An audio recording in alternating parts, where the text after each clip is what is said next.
Call to order the January 14th meeting of the Mayor and City Council, and ask Councilman Wentz to lead us in the pledge.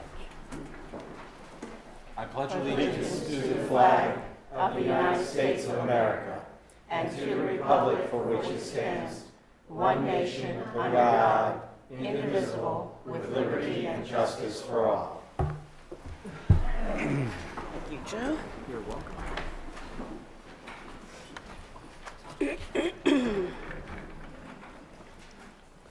First order of business tonight is the approval of the minutes of the December 5th, 2018 and December 10, 2018 regular meetings. Do I have a motion to approve one or both of those? I'm sorry. I'll second it then. Okay, who? I made the motion. Councilman Fraser and seconded. he seconded. Okay, all in favor? Aye. Aye. Those minutes are approved. Next on the agenda, I have a proclamation for the School Choice Week that I'd like to read. A proclamation commemorating the City of Taneytown School Choice Week. Whereas all children in the City of Taneytown should have access to the highest quality education possible, and whereas the City of Taneytown recognizes the important role that an effective education plays in preparing all students in the City of Taneytown to be successful adults, and whereas quality education is critically important to the economic vitality of the city and of Taneytown, and whereas the City of Taneytown is home to a multitude of excellent education options from which parents can choose for their children, and whereas educational variety not only helps to diversify our economy, but also enhances the vibrancy of our community, and whereas our area has many high-quality teaching professionals who are committed to educating our children, and whereas School Choice Week is celebrated across the country by millions of students, parents, educators, schools, and organizations to raise awareness of the need for effective educational options. Now, therefore, James L. McCarran does hereby recognize January 20 through 26, 2019 as City of Taneytown School Choice Week, and calls this observance to the attention of all citizens.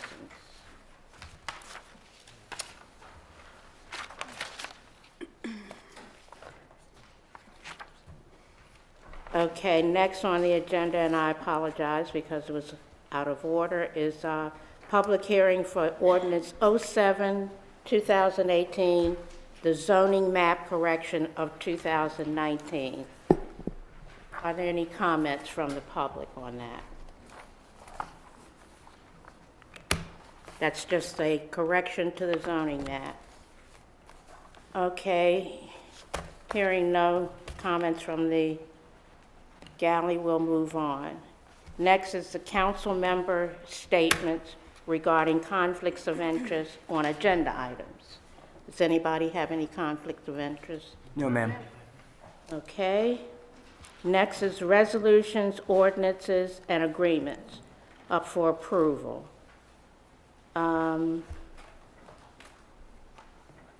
First is the adoption of Resolution 2019-01, water allocations for January 2019.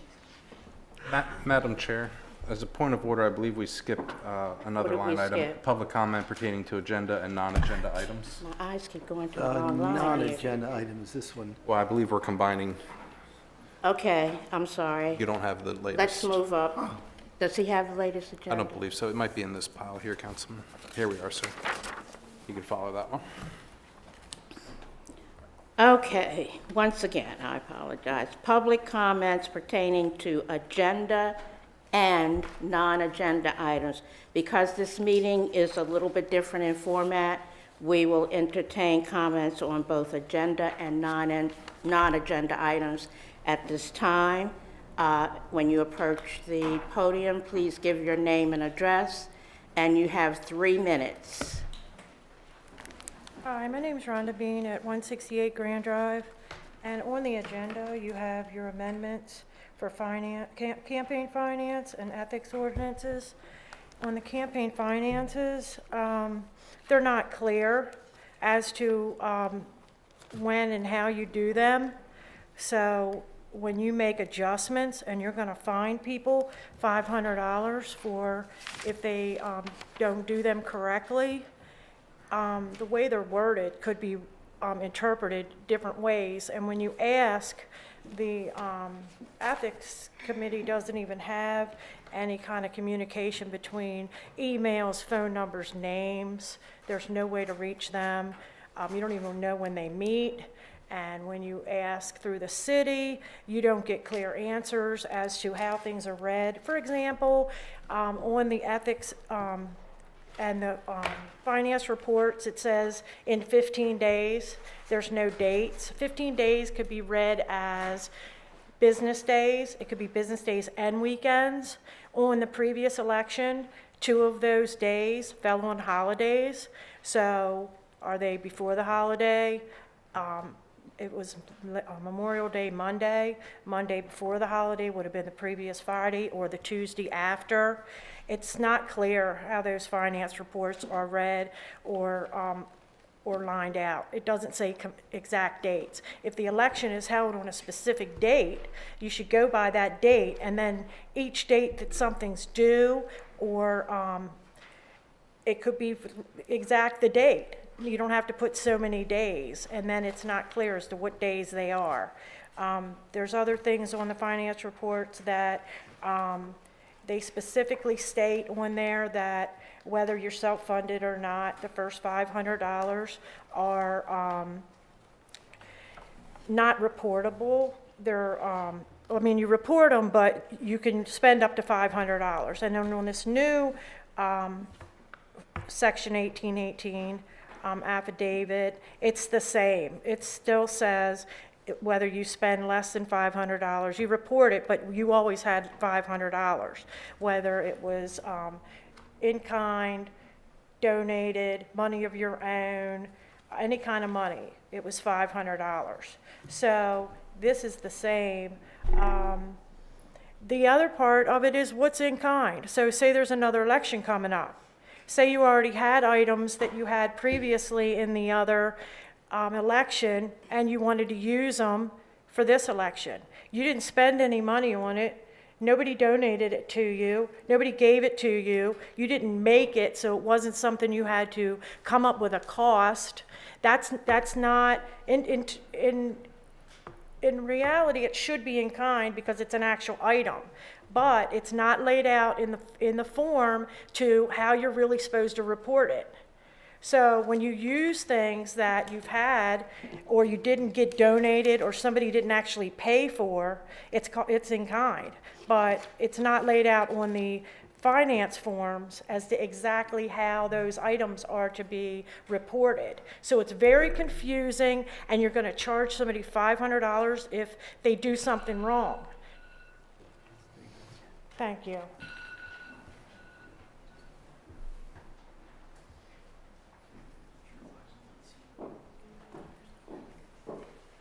Hi, Robin Fraser, Bentley Street. I thought we were going to have a public hearing on the campaign finance, but I'll speak to it. Anyway, I want to agree that the in-kind part of the financial information is important and confusing. If you can't spend more than $500, what if an organization does a mailer or something for you, you don't even know about it? That would be an in-kind. It would pop you up over the 500, but how could you be responsible for that because another organization did that? So it might be something to think about with that $500 limitation, because that could very well happen. On 1818, it also talks about investigating any and all documentation can be asked for the Ethics Commission to do their investigation. I think it should say financial documentation. There could be instance where they wanted to know whether you knew about the person that was doing the robocall.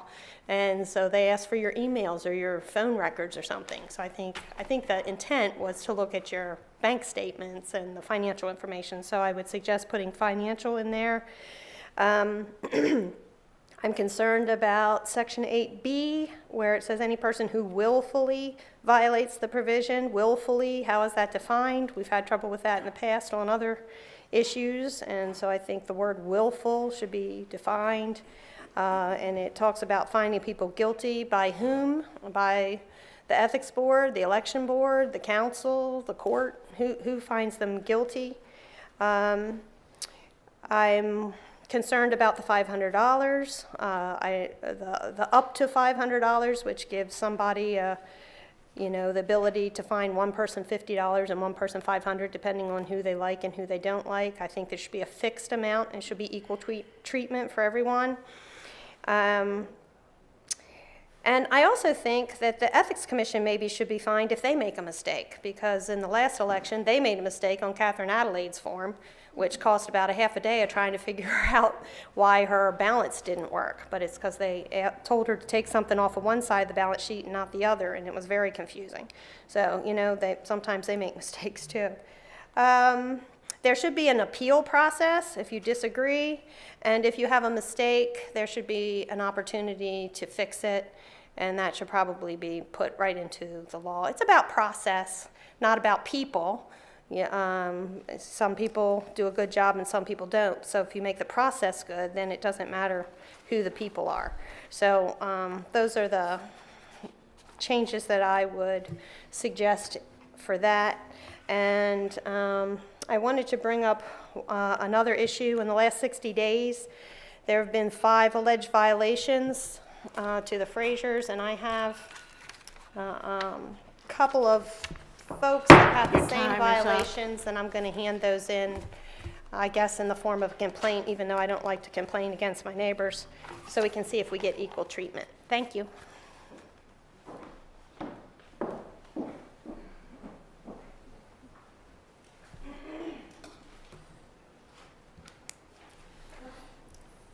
Any other public comments pertaining to both agenda and non-agenda items?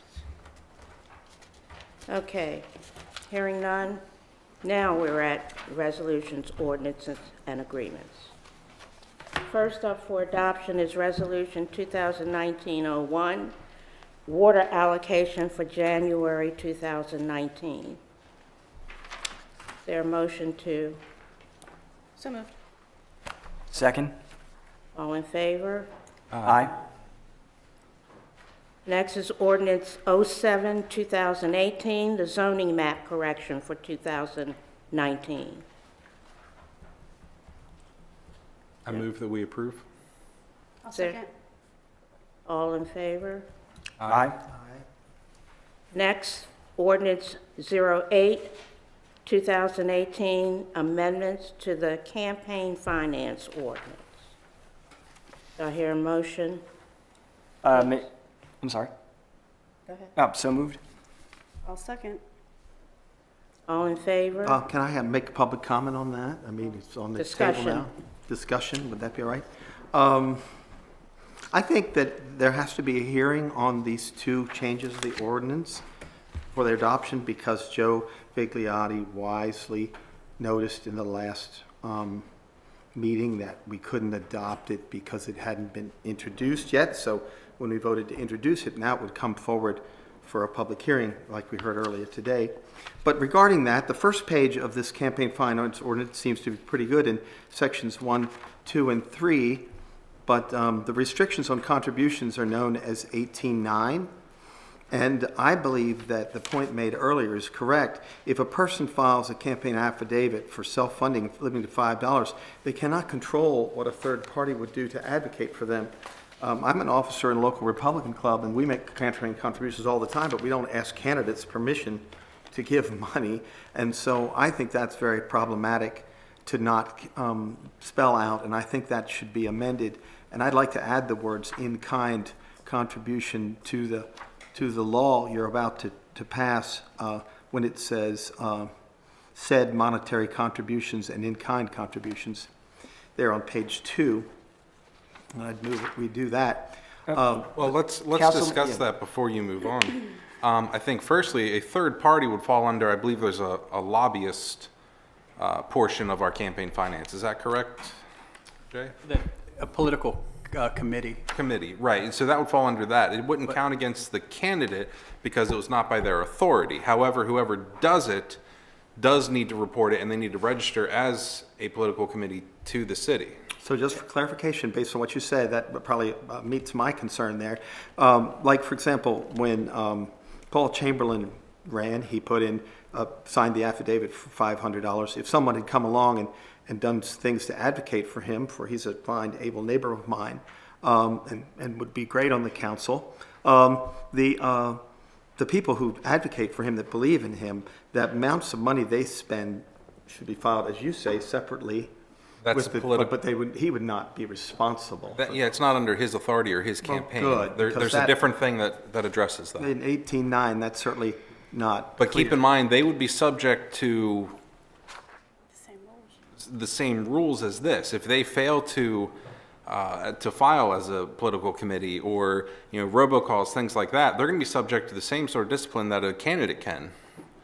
It doesn't make them immune to these, and I don't want to see candidates go out and just get third parties to do all this and try to do it under the radar, because then they can still be quote unquote self-funded by getting others to spend money on them. They still have a responsibility as well. I think that a lot of people advocate, I support organizations that contribute money to candidates. And that's fine. They just have a responsibility that they need to adhere Okay, to. and then, Madam Well, Chairman, one other quick point. You said if somebody made a contribution to them, not, if you're talking financially, right, and somebody hands you a check for your campaign, you would have to report that. And it's up to you whether or not you choose to accept the check. so do you agree with So that? it's not just somebody that- giving you cash, it's somebody giving you, something that has a paper trail to So it. just to clarify what you said, Councilman Bigliotti, the 500 of your own money, of additional contributions would be above or below the $500? That's just your money. If you accept any money from anybody, then you are no longer self-funded. Correct.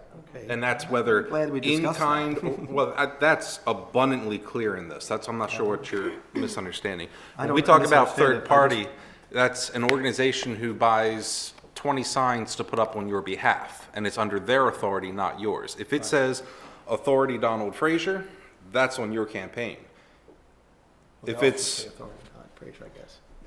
if you put them up and it said that, yes. If it's a third party, authority, Bob's Donald supporters, that's not your campaign, but they're going to be subject to the same rules that your campaign would be. Right, okay, that's a good that we discussed that while adopting or failing to adopt this. On page 3, Madam Chairman, there's a concern in the last paragraph of 18.8. It says, further, the Ethics Commission shall be empowered to request and receive any and all documentation from those regulated under this chapter. I don't think they should have authority, for example, to require documents not related to financing, since this is called campaign finance. For example, in Section B, under Section 8, it says, if any person who willfully violates the provisions of this chapter shall be found guilty of a misdemeanor. I don't know how you're going to get anybody to run for office if they can find $500 per violation and be found guilty of a misdemeanor if they make a mistake. But anyway, I don't think the Ethics Commission should be empowered to receive any documentation they request, but just financial documents. So I would suggest amending, taking the word out, documentation, and say any and all financial documents from the regulations under this chapter, and add the words financial regulations. And I'd move we amend the ordinance before it's voted on to take out the word documentation and clarify it by adding the word financial documentation, because I don't think the Ethics Commission should be able to, for example, prove a case whether somebody willfully or not. So you just made a motion for that, right? Yeah, I made a motion to do that. I'm going to second that for the point of discussion, because there are two Thank things you I'd like for that, Joe. there are two things I'd like to address with what you just said. The first thing, this idea about fining people because of mistakes, right? The language wasn't in there last time around, and nobody got fined dramatically for making an unintentional mistake. I made a couple of mistakes on my forms. too. Right, and the committee said, hey, you need to fix this stuff. I fixed it, I turned it back in, it was done. It's not this evil person with a hammer saying, you'd better you'd better go ahead and do this correctly, or I'm going to find you for the tiniest mistake. I mean, again, as I've mentioned before, these are people we know, these are neighbors, these are residents of town who want to see things done right. They're not out there to bully people. They're not out to be, cruel. They just want to, they want to do the right thing. And what was the other point you made about? I just want to add the word financial to limit Okay, their that- power so my not to second- request any and all documents. Okay, It's so- just so- way too broad for me. Okay, so my question then, to your point, is could you provide an example of a document that they might request that would not be financial or pertaining to the campaign? Sure, right, that's the one I brought up just a moment ago. In section B, it says a person who willfully violates the chapter, you could want to prove, introduce information that we discussed it on emails or any documents to prove that we deliberately did that.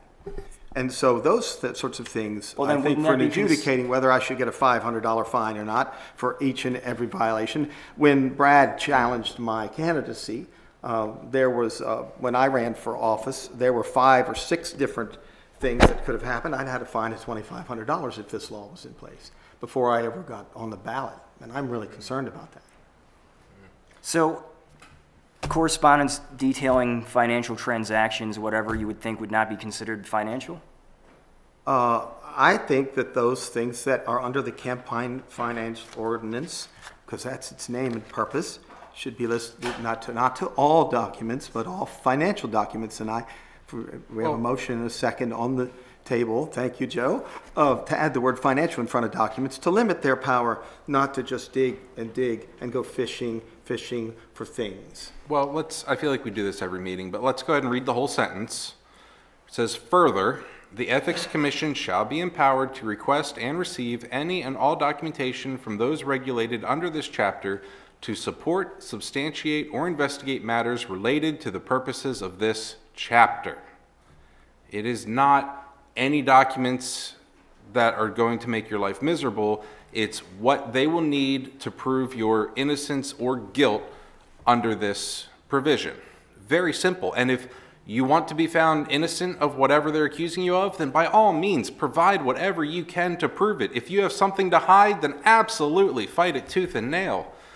But that's the key here. If you actually have nothing to hide, then you shouldn't have an issue complying with the request. And if you don't like it, take it to court above the city.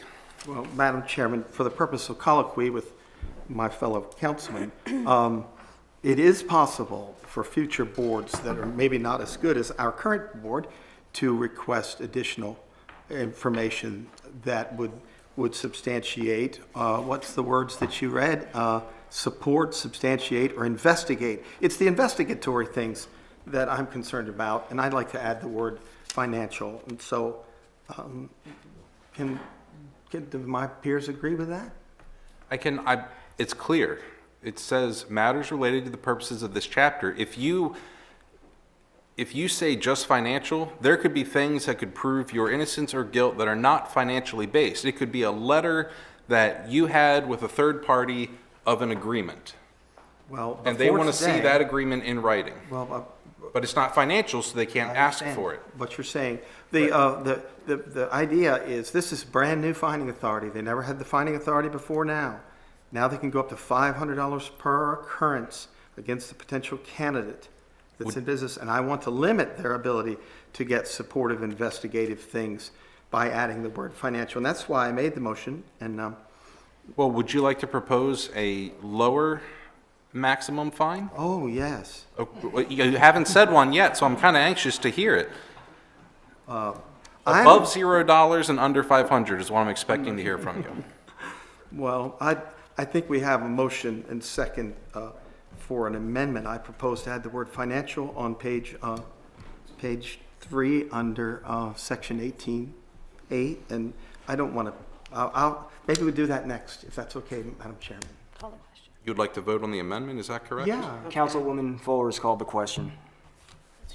Okay. Okay, so So I'll call the question for adding the the word financial. addition of. The word financial. The word financial, as suggested by Councilman Frazier. All in favor of adding the word financial? This one right here. Opposed? aye. Opposed? Okay. Now back to the original motion. Madam Chair, I'd like to ask Councilman Frazier to suggest an alternative fine that he sees as this one being unfair. Oh, well, I'm really opposed to giving the Ethics Commission, a non-elected board, any fining authority that approaches that. Make it $5,000 per agreement. Well, that sounds like a plan. I think it's really the worst piece of legislation I've ever seen since I've been on the council. Well, to give an unelected board this kind of I've heard that abusive before. authority. You've said that a lot of times, so it kind of loses meaning with us. No, But- but these people are not elected. We don't, their names are not on the website. We really don't know who the ethics members are without doing some investigation. The Well, because average then citizen you'd get doesn't. harassed and bullied if everyone knew who they were. Well, I'm mean, not it so happened- sure if they give that kind of authority. It happened 4 years ago when one of them was harassed at the grocery store. I mean, it's, what I'm saying, if you think it's unfair, I would like to ask you to provide something you think is more fair, but would deter people from constantly violating this and making a mockery of the system. From running for office. I think this will deter people from running for office if they could be convicted of a misdemeanor, if they make a mistake on their form, or be fined per occurrence up to $500. I think, So you vote against accountability and transparency, is that what I'm getting here? No, you're asking for new authority in this ordinance to allow this non-elected board to issue $500 penalties for a potential candidate per violation, and I think that you've come out of the chute with a $500 figure, which is shocking. Okay, And I well- want the world to know that. And that's why we're discussing. I'm giving you a chance to offer an alternative to that. And you haven't provided that yet. You can't simply say it's bad, it's bad, it's bad, and not provide an alternative for us to discuss and Well, consider. I've said in the paper I'm going to vote against it because I don't think they should have any finding authority of this type. But I'll Councilman, make the motion actually- if Brad wants to. Or why don't you make the motion? I'll second it. How about $50 instead of $500? Make it a little bit more palatable. Well, I won't make that motion, no. I'm just asking for your input. Well, But I think that it's incredible. that Councilman, I have a question for I you. mean, if I had more than a couple, and you said you did too, mistakes. Yeah, And you and don't I- believe it's possible? And, yeah, they're And very, they were, the point he is was not. given a chance to correct them, and I he want did. to say, but I'm not Councilman, sure hold I on, hold will on. Councilman, the now. point is not intimidation. The point is, as Councilman Wang so wisely said, to ensure deterrence, right? So, absent a fine, right, absent the ability for the committee to how would you enforce compliance? How would you ensure that people who are willfully doing something wrong are held to account? I think that the public sector is the way to do that. Things that go on in government are open and free. People know if people violated things. So- You could do letters, all the letters that have been written from the county have been given to the Carroll County Times regarding my family. Yep. They're given to the Carroll County Times before I even get a copy of it. That's not enforcing compliance. How are you? That's what I'm getting at. How do you ensure compliance if there's no fine, if there's no there's no punitive discipline. measure? If there's, I mean, you just have people continually making a mockery of it because there's nothing you can do to them otherwise. And there are people who would do that. And to Madam say Chairman, and to say you leave it in the public domain means what? If I vote for someone and it turns out he has willfully done something wrong, I have to wait 4 years to vote him out? No, I think that this is all happening during the campaign. Everything that's in this ordinance happens during the campaign. But there's a schedule for filing forms, and it's all happening during a campaign. I'm But at some glad point, you the brought that campaign up, the ends. schedule. To clear one other point up too, when Disagree with you. when all the dates are chosen, there's a calendar of dates that are put out. So there are specific dates. It's not just, 15 days from whenever. There is a specific schedule that we adhere to, and all that is public information. It's given directly to candidates. And that's my point. The public information aspect of running for office will bring discipline without $500 fining authority. But it hasn't. It's the way that a person that charges is the Ethics Commission. The person that fines is the Ethics Commission. There's no appeal process, and there's no due process is required in the Constitution to face your accuser. So this is really problematic to put in a $500 fine by a non-elected board. I think you should think twice. And I also think it has to be a public hearing. And at the county commissioner's office, they always allow 10 days for the record to be keep open for other people to have public comment. For most of the people in the listening audience, this is the first time an in-depth discussion of this ordinance has occurred because you wisely changed the vote on it last month to an introduction vote. I didn't change anything, it was just standard No, no, procedure that it was following going to be. You made a correction in the agenda is what I meant to say. Oh, okay. And I thought that was laudable, that you did notice that and did the proper thing there, and I voted with you on that. Well, okay, so, but Councilman, I come back to my original point, is how do you enforce compliance? That's the crux of the matter here. I do not believe we have a problem with compliance. I don't Okay, believe this, that- this didn't come from, Let's- this bill didn't come from any member of this council requesting it come up and be drafted. I believe it came out of the government of Taneytown without the council's input. Well, you're right, the Councilman- Ethics Commission requested this. Yeah, I think, So, okay, so Councilman, theoretically then, okay, let's just say for the sake of argument, no mistakes up until this point, no willful disobedience has occurred up to this point. What happens when you have a situation that arises in which action has to be taken? How do you enforce compliance well, then? if it ain't broke, you don't need to fix it, Joe. If the mechanism to enforce a punitive measure is not in place. They brought in you and I and other candidates and said, this is a problem, this is a problem, this is a problem. And then we were able to address the grievance before a fine was issued. And everyone that I know of has complied in the end game Well, but see, you- from up to this date, and there You is dis- no problem to fix. But then you disprove your own point. Because you just admitted by your own admission there that people can People make correct their mistakes. mistakes. Right, and they can correct them. And there's nothing in here that says every mistake is going to be fine. There's You nothing in trust here. people not to abuse finding authority a lot more than I do. Absolutely. Yes. Absolutely. If you're going I- to trust people who run for office to not try to beat the system, then I can trust the Ethics Commission, they're going to do the right thing. Well, not That's why always they're in have that this good position. ethics commission. You could have a bad ethics commission. Your mayor appoints the ethics commission. And if So- there's a problem, we as mayor and council can remove them, Say if the- I'm correct. So I think The it's mayor different. nominates an Ethics Commission and the council approves the Ethics Commission. Yeah, most of the time, those nominations do come before us and are mentioned. They from all the do, chair. they must. That's part of our code. I agree with you on that. Madam Chair, I call the Okay, I'd question. like to call the question here. All in favor of the amendments to the campaign finance ordinance signify by saying aye. Aye. Opposed? And I'm opposed to it. Too much finding authority to an unelected board. Okay, next is ordinance 09-2018, amendments to the ethics ordinance. I move that we approve as presented. I'll second it. Is there any discussion? Yes, I have a couple questions before you move forward with this. What definition is intended by putting the words that a person has to be a member of immediate family? There are people in this town that I know that are not married and not related to one another that went and got a tenants in common purchase of their house. They're not part of a blood family. I think it's rather insane to pass an ordinance that requires to include principal residents and entities not of the immediate family be listed in the disclosure. This bill is only 2 pages long, and I want to say, if I do have the floor, Madam Chairman, that never should we vote on an ordinance where the signature page is separate from the body of the letter. How do you know, if we were to sign this for adoption, that this page would go with this page if it's on 2 separate pages? And so, Trust in unless the it's one professionals of who one deal with- and Yeah. 2 of one. Well, we go back to ethics. Trust It's and ethics. People have ethics for it. Now let's again read in context what you just talked about. We'll start by reading.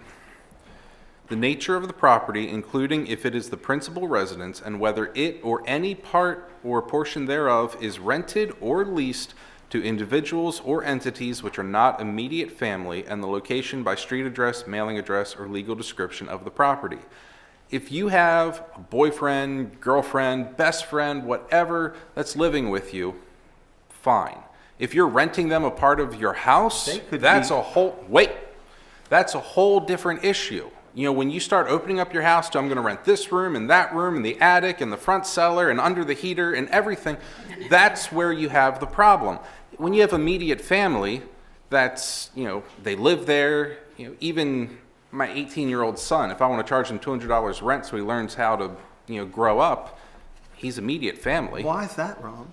I didn't say it's wrong. I'm saying it's allowed under this. He's learning a valuable lesson. I'm not violating the code.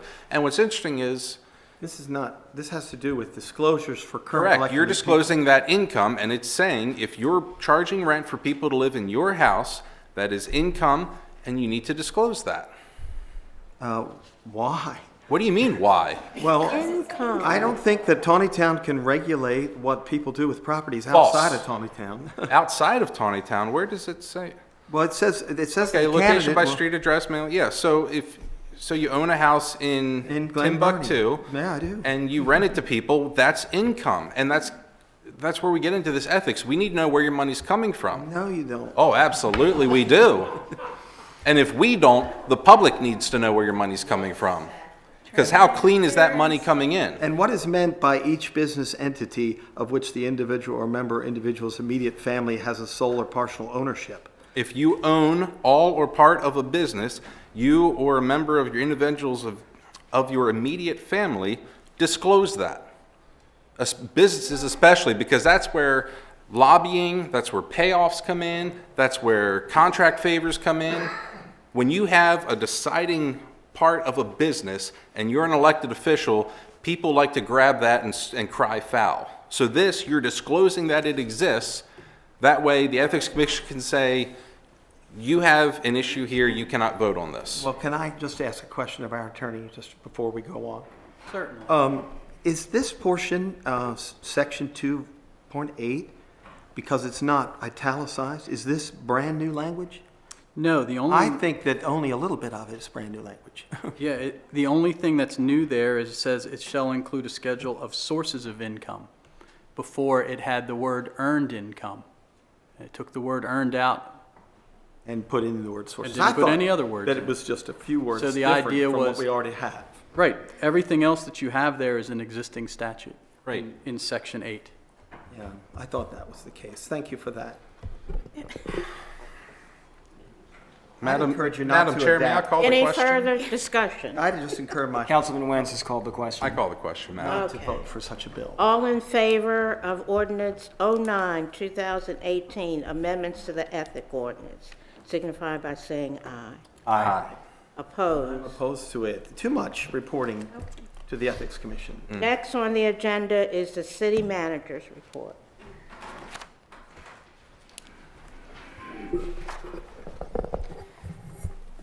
I'll be brief on what's on the chart there.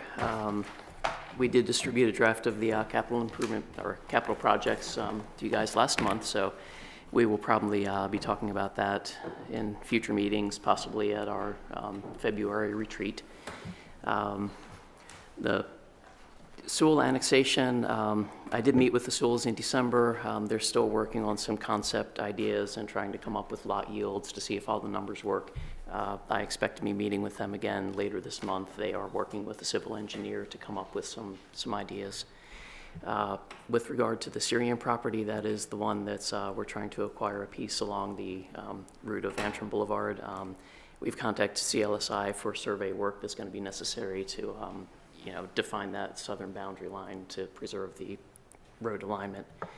A couple of things that aren't listed on the report there. You may recall some time ago, the finance department was split into finance and water billing. We have moved that back to finance effective January 1. The water billing department, as it was called, wasn't actually recognized by the code, although there was some general administrative category that it might have fallen under. But I think that we're going to see that there's going to be some more opportunity for cross-training and better financial controls by it being under the finance umbrella. And Barry's actually already implemented a couple small procedural improvements that I think are going to help reduce errors and make sure that things run a little smoother. Our telephone upgrade, there's a memo in your packet that's ongoing. The new desktop phones are installed. We're still keeping the old phones on our desks for a week or so just to kind of keep them in parallel, just to be on the safe side. So far, everything is going smoothly, just a matter of getting the users in the habit of the changes with the new system. So that's going very well so far. With the election coming up in the spring, just so you know, we are using Electech Election Services again this year. They were good to work with before. The Elections Board was pleased with them, and Clara was very happy with working with them last time around. So we are going to be moving forward with them. And just so you're aware, I know this has been shared before, but the county will no longer allow their machines to be used or help us with our municipal elections. So we have to go private on it. Ethics forms were updated in anticipation that the ordinance would pass this evening. So Clara will be distributing those to you before we leave this evening. And we're asking for those to be back by February 14th. And the mayor wanted to make sure that this is part of Bob Mitchell's report for Parks and Rec. He just wanted to make sure everybody was up to speed and knew where we stood with regard to Bollinger Park and the Memorial Park gazebo project. So with regard to the gazebo, the contract's been signed. Great. We still need to, pick out specific finished materials and identify the specific location for the electrical outlets and some detailed things like that. But we are moving forward with it. And as far as Bollinger Park goes, concept site development plan will be presented to the Planning Commission for their meeting on Monday, the 28th, January 28th. So those two projects are moving along. The mayor wanted to make sure everybody was in the loop on those. And that's all I have. Madam Chairman, a question for the manager, if I might. I noticed that today you emailed out the schedule for the budget.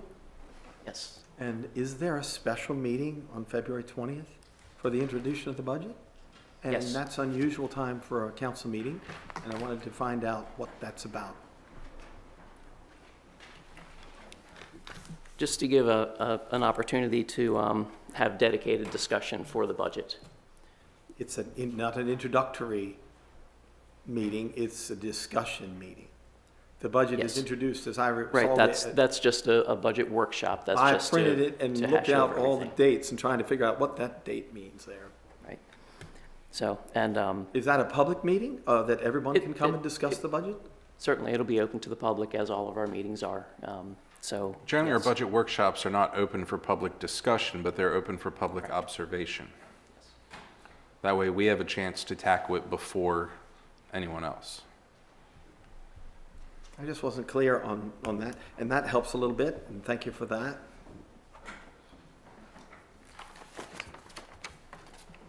Okay, next on the agenda is the legal report. Madam Mayor Pro Tem, I have good news to report. The Robin Fraser versus the City of Taneytown lawsuit has finally been concluded.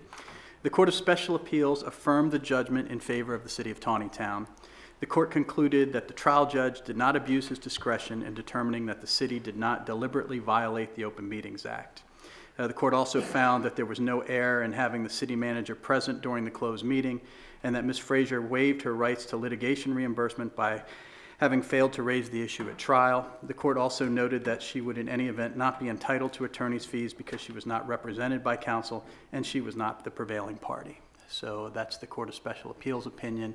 No petition for cert to the Court of Appeals was taken, and so the matter is concluded. So Thank you. that's That's- positive to know. The second item that I have to report on are the upcoming Board of Zoning Appeals hearings. There are going to be 2 hearings on January 22nd, so next week. The first one involves the Taneytown Crossing Project, and the second one involves the Meads Crossing Project. The first one is for a special exception to allow the garden apartments and the parking variations with the Taneytown Crossing. The second one is for a variance to the rear yard lots because the townhouses are too close to the rear yards to have the adequate rear yard amount if they have decks. So they're doing that all at once. So that's going on at that point in time. If you have any other questions, I'd be happy to answer them. Any questions for council? No, ma'am. Next on the agenda is old business. I think, with respect to what Jay said, I think it has to be said on record here that there's a comment made on Facebook, I think last week, saying that council had taken a position on the new development. And I need to go on record here and say that no one on council, one way or the other, has made any kind of statement of support or, disapproval of that development. And I think that needs to be cleared up and stated for the record. Well, may I speak to that, Madam Chairman? I voted against the high-density development on Harney Road that the mayor, I don't believe we ever There hasn't voted on been. that. mayor, We never, you all voted for that, but I voted against No. that. The mayor had put a piece on that terrorist website, the Taneytown Record, and had, Wait. Did you just call the Taneytown Record a terrorist not the website? Record, the Taneytown Watchdog, I misspoke. They, It was Taneytown Neighborhood, I believe that was There was a letter in on. my box from Clark Schaefer's law firm. So you're calling a get citizens, that? a citizens activist Facebook page is a terrorist group? Is it, just so I'm clear with that. That there was a letter in my box when I got my mail from Clara, from an attorney that complained about the high-density development that was proposed for Harney Drive. And I just want to go on record that somebody from the council has been opposed. I voted against also the DARA agreement for the Mead Crossing because it didn't give any money to Rexon That's not what I'm Parks. talking about. Well, let's be clear. This council has never voted regarding Taneytown Crossing. Is that correct? That's correct. The Taneytown Crossing has not even been put into the subdivision process, the site plan process at all. The only blush that the council and mayor had was dealing with a position on whether to support their application to the Department of Housing and Community Development for funding. Right. And you didn't vote on it. The mayor just said he was opposing it, and you all let that happen. He said, I'm opposing it. And he was opposing the funding portion from DHCD. Right. The confusion, there's no DARA, there's no high-density development or any of that. This is not that project. So this is, Right. I think Councilman Vigliotti is correct by saying that the council should go on record saying that we've never gone on record about this project, and anything that paints us in a different picture is unfortunately inaccurate. and to finalize the letter that you got, just to be clear, because that was misstated, Attorney Clark Schaefer is the attorney for the applicant for the Taneytown Crossing project. So he represents the developer that's doing that. And he was taking exception to the mayor and the city posting on the website or whatever it was that you all were watchdog opposed. Okay, that's what he was taking exception to, not that he was opposing the development, that's his client. Okay, so. Okay. So is this something, Councilman Vigliotti, were you thinking something in the form of a letter to the developer saying that we have not taken an official stance? Would that be of any benefit to kind of soften this blow on them, or? I think it might be appropriate because, I mean, we're not at a stage where we would be commenting at all. I mean, it's still got to go through its own channels, through our own organization. Well, I don't believe we will ever see it here at the council. Is that correct? Never. It's Never. not Okay, well, then- before you. then- But I think that what you're talking about is, you received a letter Right. saying that they took exception to that. Right. If you're going to respond, the response could be something that the city manager writes saying, at tonight's meeting, the council expressed that they had not, that is, they hadn't taken a position. Correct. correct. Well, Madam Chairman, just for clarification's sake, this is the piece of, this is a piece of development, new development that I voted against. But we never had a Because- vote. That's why I We don't never had a understand. vote. We voted to go forward with that annexation or not go forward with the No, annexation. no, you're on the wrong topic, Councilman. This is about Taneytown Crossing, which is at the intersection of West Baltimore Street and Harney Road. This is not the Sewell's Farm annexation, high density, whatever it is. Completely different topic. We really need to stay on this So what is topic the- and discuss What is the this. mayor talking about in this controversial? Exactly posting what on we're the talking, website? exactly what we just said. It is the Taneytown Crossing, which was, the developer received some sort of state tax credits in order to help fund the project to provide affordable housing for, the word It's just always literally. seniors. Low in Correct. Rent control. Rent, yes. It is not the Sewell's Farm thing. It is simply a lower income housing alternative that would be managed. It's appropriate for the zoning that it's going into. There's I don't want to say too much because we have not gone on the record as being on the record, so I just want to say, before we leave this topic, Madam Chairman, that the tone of the mayor's posting is that there's inappropriate, that the work of the planning commission, and you serve, Brad, on the planning commission, and apparently they've gotten a green light at the planning commission, but the council's never spoken on it. And I think it might be appropriate even tonight to speak about this high-density development. That's not that development. That's not the case. Okay. You just said it's that the It's development not the that he's talking about. it's not the high density development.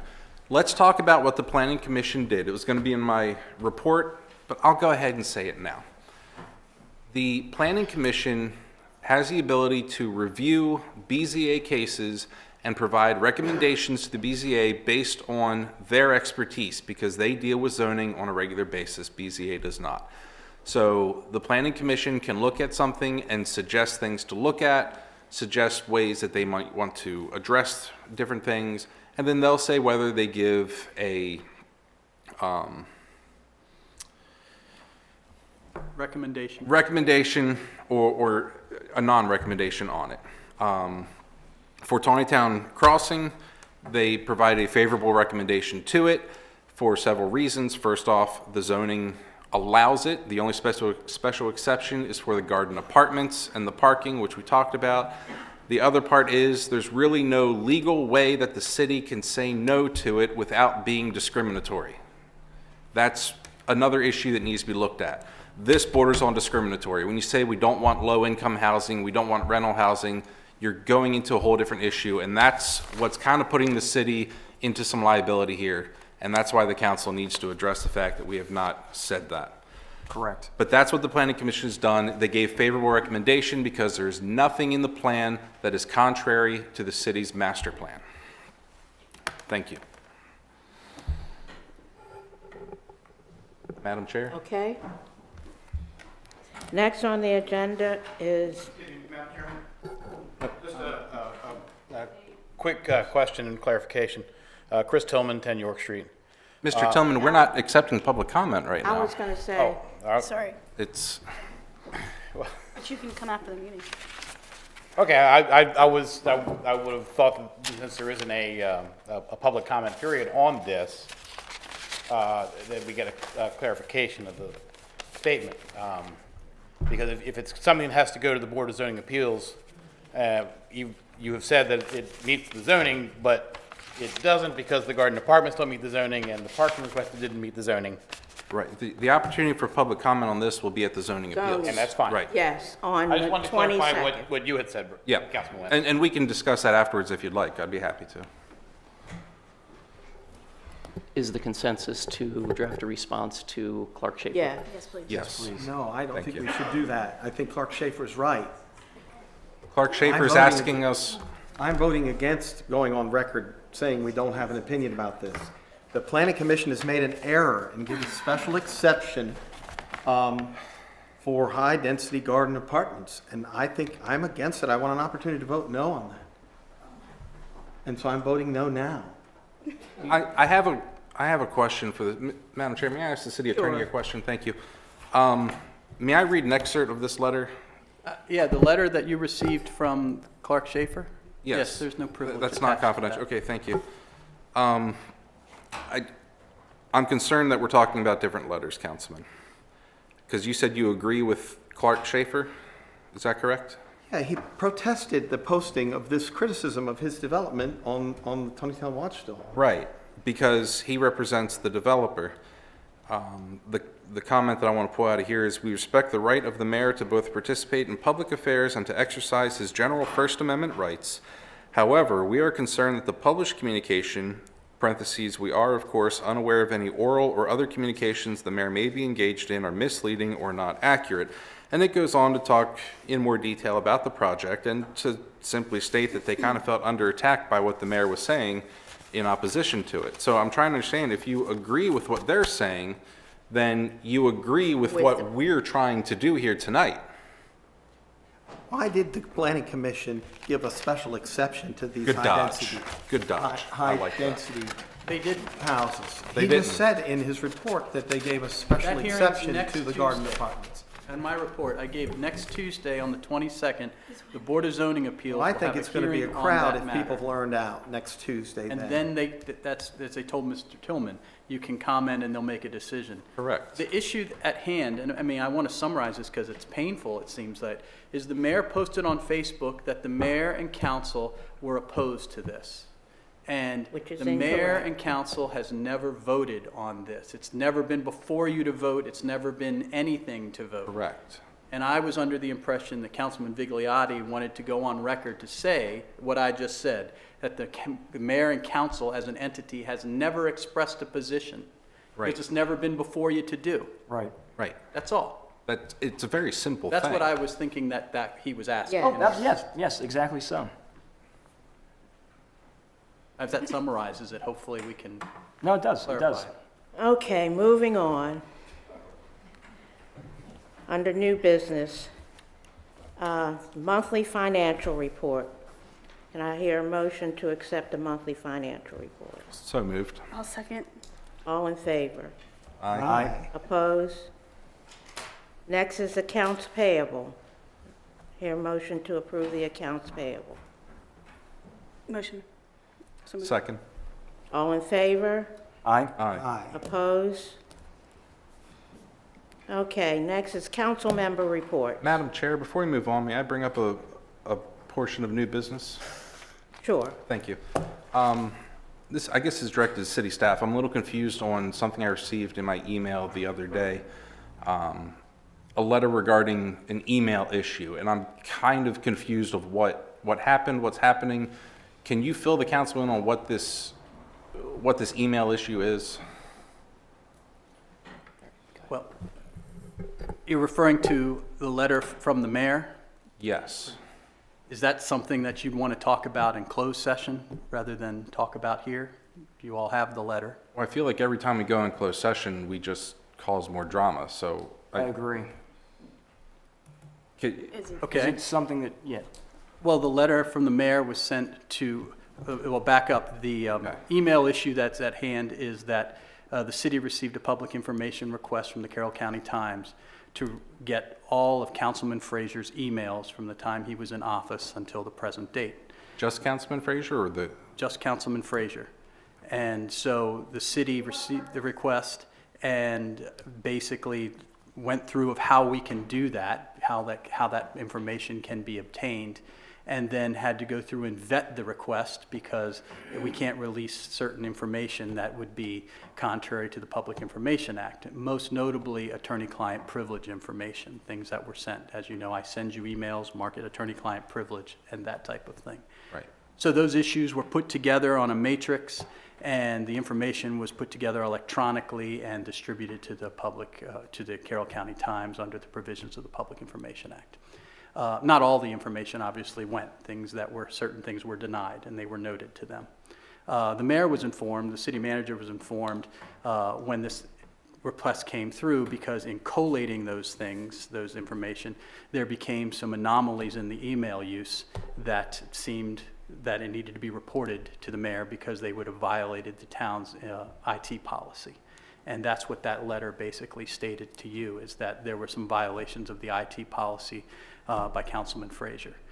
Most notably in the letter, and I'm sure you all have a copy of it, was the sharing of emails that were marked attorney-client privilege, again, and the use of his email for a personal dating site. So those things were noted, and the mayor instructed him to cease immediately. Well, I'd like to speak to that since my name was mentioned. We made a request to the city today to get exactly what was released to the Carroll County Times, and it was provided to us, several pages of what has happened since October, and also a thumb drive I haven't had a chance to review with special instructions from Daniel Dennis. And I've never seen these emails. When I log on to my email, I delete everything in clutter. And everybody that wants to know that I keep a very clean email, and I delete everything that's clutter. I've never seen these emails that are being referred to. Not until today, when I picked up the paperwork, and I didn't respond to any of them. They're all received junk mail. They're spam mail. And I don't know why it's on my email, but I delete everything on my email every time I log in and keep a very clean email. And I have not abused any of these. There's only one potential attorney-client privilege was announced at a meeting from the mayor we could find that my wife received. So I think that's not an issue. But you say your wife received. Did you send it to her? I usually take anything that's relevant and I send it to my email and deal my email. I really don't like Office 365. I can't do the things I want, attaching things. So I send everything to my email, and when the printer's not working, I send it to my wife's email. Okay, well, And definitely in I the do future, that that so I needs to can be. print. I print things. In All right. our house, we don't have a printer on every computer. Well, that needs to, ma'am, that definitely needs to be avoided in the future. But you're saying that you said it was adult dating sites? Is that what you said? You sure you want to talk about this in public session still? Well, I feel like we're already talking It's about it, so I'm defamatory kind to of. me that you would bring this up and talk about it at this meeting. I asked when we started if you. Well, my problem is in closed session, we always get threats of lawsuits, complaints to open meetings. Somehow we don't do it right, even though we do. So we've said several times that we're just going to eliminate closed sessions, except when absolutely necessary. So you're saying that these were all spam emails that you received? I've never seen them. I delete all clutter every time I get on. The first thing I do is delete clutter, and then I go down the emails. The things that are relevant I delete, and I send them to my personal email for storage. And I was able to find the email from Daniel Dennis that says that they did not have any of my email history when I requested it earlier this year. I requested my email history earlier this year to prove that I never said in an email that I was going to the summer convention of MML. I never did that. And so I was very interested in my email history, but I wasn't given any email, just a few emails then, but now there's pages and pages of emails that have come, and I don't know what happened. I tried to think of reasons that might be all day. Well, the only thing I can assume is that there's only a certain amount of days of archives available. Is that? I've worked in servers in the past, and I assume that's how it's addressed. The request to put the color on the painting here was from Councilman Frazier to the IT department and through the city manager was, can you get your deleted emails back? That's what you requested. Because from I them. have this bad habit, maybe it's a bad habit looking backward, just to clear the whole email out every month when I log on. Whatever it was, can we get the deleted emails back? That I was get the a lot of request. junk mail, a And lot. so 45 days. So you know how this works. You hit delete, it goes to your trash can. You hit your trash can delete, and you think it's all gone, but it's not all gone. It goes onto the server. Say it's always recoverable. And so 45 days worth of the server information was brought back into your file at your request sometime in the fall, whenever you made that There was request. none of this that's in this current disclosure. I- In that I request don't- of Daniel just a couple months ago. Look- I've either been set up or Before we go any scammed. further, Councilman, would you like to go into closed session to have No, this no, discussion? I can't put back in the bottle what you've taken out of the bottle. I need a I'm just time saying to before- face my accusers, and now's a great time to do it. Okay. Well, I've never seen these emails, just think like I've the never opportunity- seen the violation letter you sent. It was in the Times paper before I saw it, the one of about a month ago. I feel it's a pattern of harassing our family. Did you all get copies of the fine, the violation on the trailer in front of my house this past month? No, I saw that in the paper. Yeah, it's in the paper, but it's outrageous. You thought you had me on the trailer, but I happened to have borrowed the trailer from another person. I'm getting a violation every week from the town of Taneytown. And you've certainly got our attention as a family, and this is just another smoking gun. All right, well, I think Councilwoman Fuller is correct in asking if you want to go in closed session, because I'm wondering are these emails available? Yes. You said they've been given to the Times. Are these available for us to? Yes. Okay. I think that They were given to we could Councilman request that Frazier Daniel today. Dennis to scrub these out so I don't get them in my clutter. Look, I don't want this email in my I'm clutter. not really of who did or who struck John. All I'm telling you is. Well, you've struck this- me tonight. Well, when we had to provide this information to the Times, We we didn't had. have to provide it. You could have said no to that. You would want me to not The follow way I understand the request. We just wanted MML, a big No, giant that's what victory. you wanted. Not to provide all this data That's to not- the press. That's not anything. But you immediately provided all my email history to the Times. You First should of all, have fought them on it that. wasn't me. Second of all, You were not the consulted about it. Times made a public information request. You did not have to And the comply with public those. information request. You don't have to comply. And Really? it just, Hold on. It's important to note, I mean, and I want to come back to when you all were elected. I told you this could happen. Okay, I'd be telling you this in closed session. I told you, your emails are public information. I agree with that. And therefore, if there is a request made, they must be disclosed unless there is a reason or an exemption. Well, And the exemption Madam Chair. was attorney-client privilege. That was the ones that we flagged from yours. The other ones are part of your public email. I don't know or why they're there or how they got there or what you do, but when that happened, Dan Dennis had an obligation to report that to his supervisor, the city manager, and the city manager had an obligation to report it to the mayor. And the mayor wrote you this letter, which wasn't a month ago, it was last week, when you were informed that this happened. We were out of town. We went 10 days to Texas this Christmas. Well, the mayor wrote the letter last week. You guys got a copy of it last week. The Times got a copy of the emails last week. If you all want copies of them, they're a little voluminous to print. It could be done, but the way we provided them to Councilman Frazier today is on a zip Thought you drive. would. I want to thank Clara for the hard work that she did along with Daniel Dennis to get me what's been said about me. All right, so the zip drive is available, and it can be manufactured for you all. It It's can be libelous. pulled If out. I wasn't a city elected official, I certainly would file a libel suit. But I don't have that ability as an elected Is there official anything to on defend them that's myself going in to the negatively same way others impact the do. rest of us? I'm just curious. Has he done anything that's going to? You said you violated attorney-client privilege by forwarding an email that. Robin, I don't believe I did that.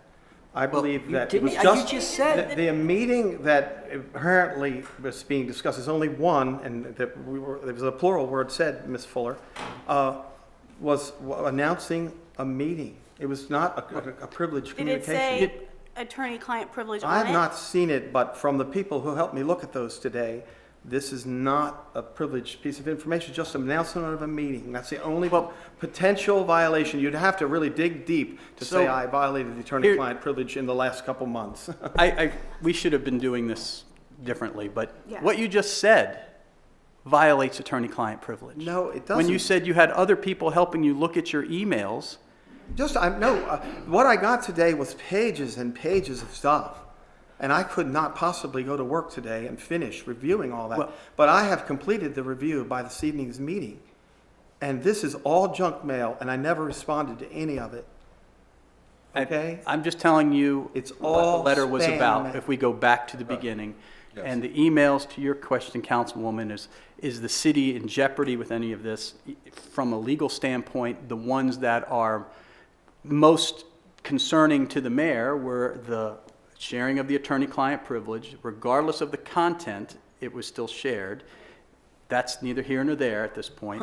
And the use of the city email for inappropriate purposes, which was the dating site, regardless of whether it was intentional, unintentional spam. I don't know The emails anything come in about and that. say, the You emails didn't say that. respond to any of it. It's all incoming junk. I'm just telling you what it I says. can't I control. don't care. I get 50 to 90 junk emails on my other email They s- every day. I'm not arguing the point. You've asked me what they say because you don't have them. Right. I'm trying to tell you. I would rather have told you in closed session. We can show you the physical emails later. But to your question, that's what it is.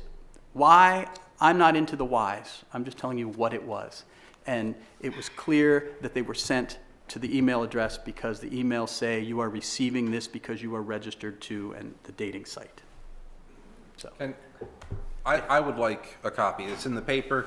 He has it. I think the council Is it in the should paper be seeing already? this. Everything It else was gets it. provided to the paper, they said. That That's was the what reason triggered for this whole thing, was that they requested your email. We've been doing that over and over, giving things to the paper before you give them to me. You got to stop doing that. That's wrong. That's actually the correct way to do it. You were notified of this as a courtesy because we would want that notification to anyone else.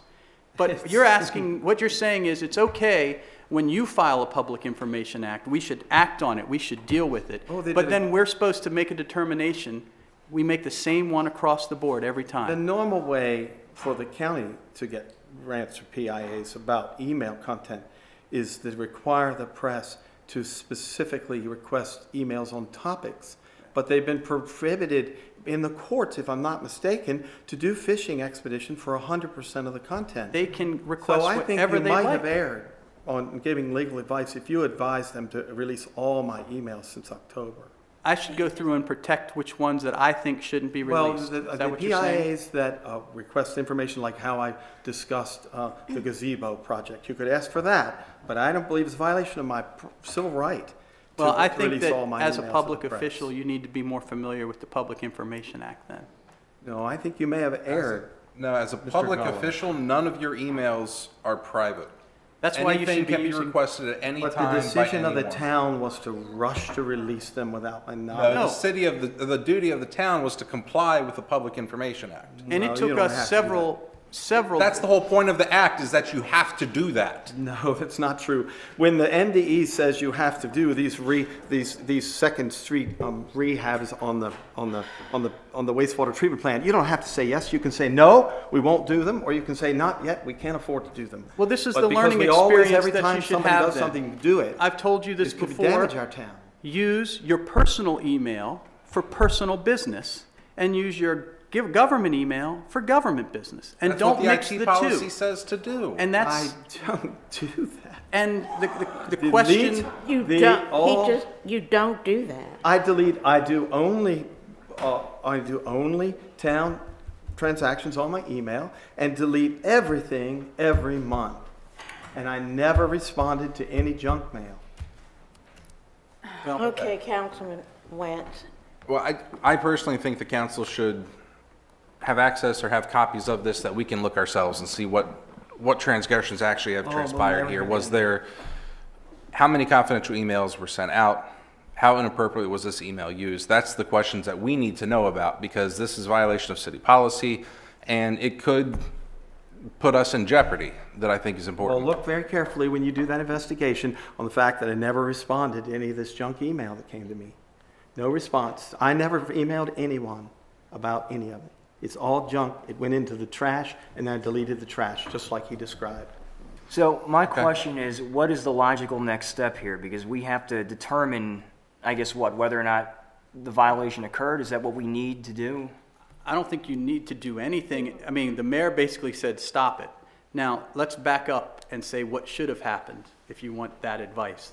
What should have happened is the first moment you got some spam email like that, you should have contacted the IT person. Well, I haven't logged on since before the Christmas holiday. I'm- The first email. If you all get any spam email Right. We always, from anything, including dating sites or whatever you're saying it is, you need to contact the IT person so that he can block those from the Let me city do that server. tonight, then. Okay? Spam folder. That's No number more one. emails. I got emails today. I logged in Now, another he's time. talking, I'm not he's interested talking in- about your city email account. That's what I'm talking Okay, about. Okay. I'm not There are interested more- in you explaining me your stuff. You can tell your colleagues. I'm telling you what you should I be am doing. telling the world. Is that you don't just delete them, you report them. And that should happen because that's how the city gets viruses and everything else into its system. I That's agree with first. that. As far as what you should do next is, if you're interested in seeing this, making sure that you know what we've seen, what the paper has seen, what Councilman Frazier sees, Just now. that can be provided to you in some format. I don't know how, but that'll be figured out, whether it's a zip drive that you can put on, or whether you can come in and look at a computer or whatever. I don't know that you need to do anything, that there's a fact-finding mission at this point in time, until you all know what the facts are. And that's what we're missing, are the facts at this point. So that's all I'm asking. And that's all I have on that topic, Madam Chair. Thank you. Well, I have another new business item. Another Before you one? go on to the closing statements. I attended the legislative breakfast of the Carroll County Chamber of Commerce at Springdale Preparatory School, and the applicant for the person who owns the photography barn where photographs by Michelle used to be, over here across Are the you red. referring to the tannery barn? Yeah. The tannery barn Okay. has been forced to go through, she stood up and pled with Justin Reedy and others to do something about the fact that she's been forced to do a change of use. And I had photographs taken there for wedding events, and wedding events there under Michelle and under the new tannery barn, they're going to do the same thing. And I think the town has erred by making her do a change of use. And I want to make a motion that we overrule the zoning department and declare that that application for use of that property for the tannery barn is not a change of use. It's cost her thousands and thousands of dollars, and we went through the same thing on the Agora headquarters, thousands and thousands of dollars on a change of use. So I would move that we overrule the zoning department that said that's a change of use for the tannery barn application. It's not yet approved. And I do that in the form of a motion. I can give the details, but let me interrupt before you guys get too far down the road.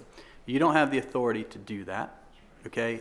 If somebody wants to question the ruling of the zoning administrator, that needs to be decided by the Board of Zoning Appeals, not the council. So, Why? because that's what the ordinance says, is that the ordinance says zoning If a administrator. staffer does something we don't agree with, we can overrule the staffer, can't we? I know you want to make it up as you go, but No, that's I not want to how ask this you is. that question. I'm telling you, the statute, if you read the statute, it's a zoning statute, that if the zoning administrator, somebody is aggrieved by their decision, they have to appeal it to the Board of Zoning Appeals. And they have so many days to do that, and that wasn't ever done. So even though you all feel like we're going to change that, that is not within your authority to do Well, it. it's very onerous what's occurred to them during this application process. And I think that you Then might based on want that to hear. advice, I'll withdraw my motion, but Well- I just want to say that that's not a change of use. And that's not 100% accurate, and I think you should hear the details. I'm telling you the statute, but Right. Mr. Weeprick will have the details. Thank you. That project, currently, the property is, the last use was a residence. There was a home-based business in the property for a photography studio. The change of use is taking it from basically being a residential use. You can, within most residential districts, you can have a home occupation use. You can have an office for, a tax preparation company, or you can, be a web designer, or, anything like that where you're not going to cause disruption to the neighborhood. That's home occupation. Those are allowed. But that doesn't change your house from being a residential property. The zoning, doesn't change. The use is still residential, even though I might run a business out of my home. When you start changing so that no one is living there, and now the property is going to be an event venue, and it's not an occupied property for a residence, for a dwelling, now we're talking about a change of use. But just with regard to the city's role in this, we have adopted the Carroll County building codes. So the county administers the building codes for us. We try to coordinate everything with the county to the best of our ability, and we try to inform developers and property owners of the process and refer them to the county when it comes to something relative to the building code. The change of use is, at this point, what the manager at that site, I think, is concerned about are more the building code aspects of the change of use. They have already gone through the city site development plan process. They have been approved. The plans have been recorded. They've received their zoning certificate for the pavilion they built, for the other improvements that have been done to the site. But they have not come back in to change the property from a residence to an event venue. Now, because they've already gone through the site development plan process, they're approved to be able to do that. They just need to come in and apply for another zoning certificate. They seem to have reservations with the building code, however, because there are things that apply for a commercial property that differ from a residential property. And I have not been in touch with the folks from the Tannery Barn for a couple months now. We're just waiting for them to make application. And to the best of my knowledge, they have not come in for a zoning certificate to change the use, and they also have not been in touch with the county to allow the county to come out and have a look to help guide them on what they will need to apply for specifically as far as changes to the building. So as far as the city and county go, we are just waiting for them to take the next step. But they've been through the site plan process. The last piece for the city is a zoning certificate to change the use to the event venue from a dwelling. That's why it's a change. It's not, nobody's gonna live there going forward. It's gonna be an event venue So- as opposed to somebody's dwelling. You're saying I can't make a motion to overrule the zoning administrator? Yeah, we don't have the authority to do that on this council. The first thing is that you talked about the zoning administrator making the decision, and Well, yes. somebody declared it a change of use. It wasn't a vote of the council. Okay, so I'll tell you, first of all, you can't overrule the zoning administrator. However, this issue isn't in the zoning administrator's lap anyway. It's with the county building codes. So you can't make a motion, I mean, what would your motion be to So override the the county? county has made a decision that it's a change of use, not the town. Is that what you're saying then? I thought the town had made it, the way she articulated it at that event was that the town has made me go through the change of use and pled with the delegation to intercede on their behalf. We have adopted the county building code. So the county building code says going from a house to a commercial use is a change of use. We've adopted that code. It's our responsibility to coordinate with the county to make sure that that code is followed. By adopting it, it effectively becomes our code. Somebody else is administering it for us. But if we didn't want to do what the county building code said, we should have written our own building code. Well, when I spoke up this evening about it, since I'd spent so much time there with the former owner, and there were events there related to weddings, that it didn't seem to me to be a change of use, unless you're doing a livability code that requires an upgrade to current county standards, which would be maybe very costly for her. Well, but livability would only be if they lived there. The problem herein lies that they're not living there. The livability code adopted by the county has resulted in half the county's historic homes being bulldozed. People cannot afford to bring everything up to county standards. Maybe that's why they haven't come and gotten a certificate. Just to clarify, the county's livability code only applies to residential rental units. It doesn't apply to owner-occupied homes. Right. So, Rental housing needs to be held to a certain standard. The livability code is a minimum standard. Certainly there are aspects of older homes that present a lot of challenges. Yeah, when you drive up and down the road and see an an abandoned house, you know why. It's to because come of up that to the livability. code. But that does not mean that, there may be reason that someone can't rent the property according to the livability code. There may be a lead paint issue, there may be, other maintenance issues, there may be mold issues, there's all sorts of things that could be problematic in an older home. But that doesn't mean that it can't be, rehabilitated as a single-family home. I think we're branching off into a different direction. Oh, we're going But I guess deep in a back rabbit to- hole right now. Yeah. Back to the tannery barn, again, we are just waiting for them to make the next move. Right. And they have been advised of, all the things that they would be looking at very early in the process. And we're just waiting. Okay. Madam Chair, can we ask that Yes. Councilman Frazier withdraw the motion that he presented? Oh, I already did that. Oh, great. did. Okay. When the attorney advised me, and I appreciate your advice, that would be out of order, I withdrew it already. Okay, next we're going to have council member reports. And let's start at this end What? with Ms. Councilwoman Fuller. Let's see, you caught me off guard. Just a shout out to the guys who helped get the Christmas decorations down, although I would have liked to have seen the snowflakes stay up a little longer. And to everybody that helped take down the stuff at the park. So we're all packed up and already making plans for next year. Joe. Okay, Well, to begin with, I want to say thank you to Councilwoman Fuller for spearheading the effort to tackle the Christmas decorations. You did phenomenal.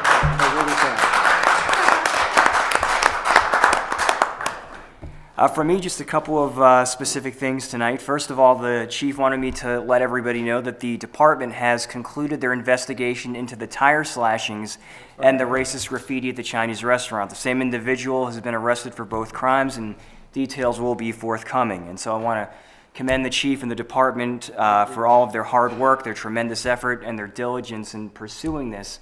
You know, we really are blessed to have a department of officers as professional and high caliber as ours. That's the kind of stuff that consistently puts us in the top 10 safest cities in this entire state, so thank you to them. Last month, there was a suggestion that perhaps during council member reports, some kind of general statement or report regarding police-related activities could be given, like maybe number of arrests per month, something like that. And so the chief has agreed that's a good idea, and this coming month we're going to be looking at different ways of presenting that and ways of coming up with that report. On a positive note, the police department received a thank you letter from the principal at Northwest Middle School, in which this letter revealed that the food collected by the police during their Beards for Hope drive has benefited over 21 families. And the chief wanted me to, very specifically say that our support of the police, letting them grow the beards and do this, and the community's support in responding to the food drive has benefited who knows how many people.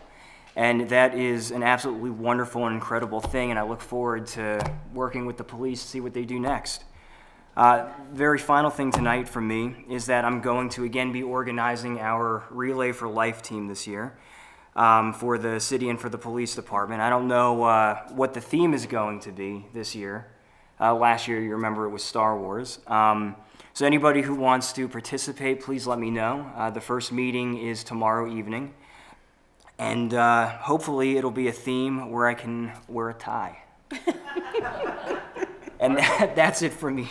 I remember last year you discussed doing a Gatsby theme for the next one.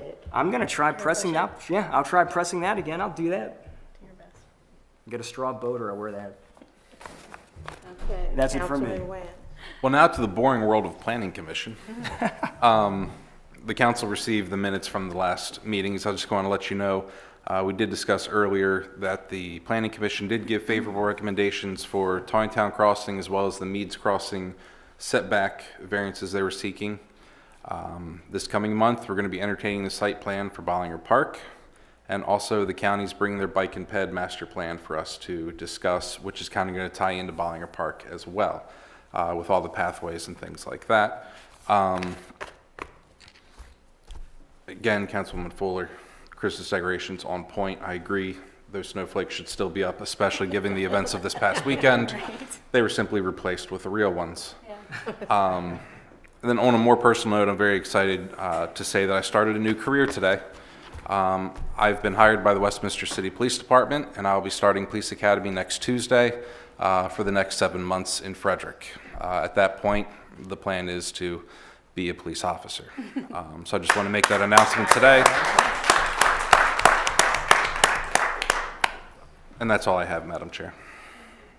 I want to thank the council and the mayor and for the fact that in the month of January, we didn't follow our normal procedure of having a workshop on Wednesday and a voting session on Monday, which would have been today. That allowed the Liberty to be involved in Annapolis in the last week, and was a wise thing to do, I think.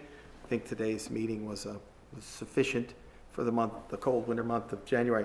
The great news for Carroll County is that we have a number of new delegates in our delegation. Trent Kittleman is asked not to be on the Judiciary Committee, and the Speaker of the House has put 2 Carroll County representatives on the Judiciary Committee, where we only had 1. Delegate Pippy and Delegate Cox are now there of the 9 members of that committee in the minority to work. And so Carroll County has doubled its voice on the House Judiciary Committee, and that's great news for Carroll County, great news for our town. And I want to thank the council for allowing us to go down to Annapolis and be part of the incredible changes that have occurred in the legislature. Okay. Okay, and on a final note, the council did attend the opening legislative session reception last week, which is why we weren't here. And it was an enjoyable evening. We got to meet and greet and hobnob with some of the Carroll County delegation, and it was a very nice evening. Do I hear a motion to adjourn? So moved. I'll second. All in favor? Aye. Aye.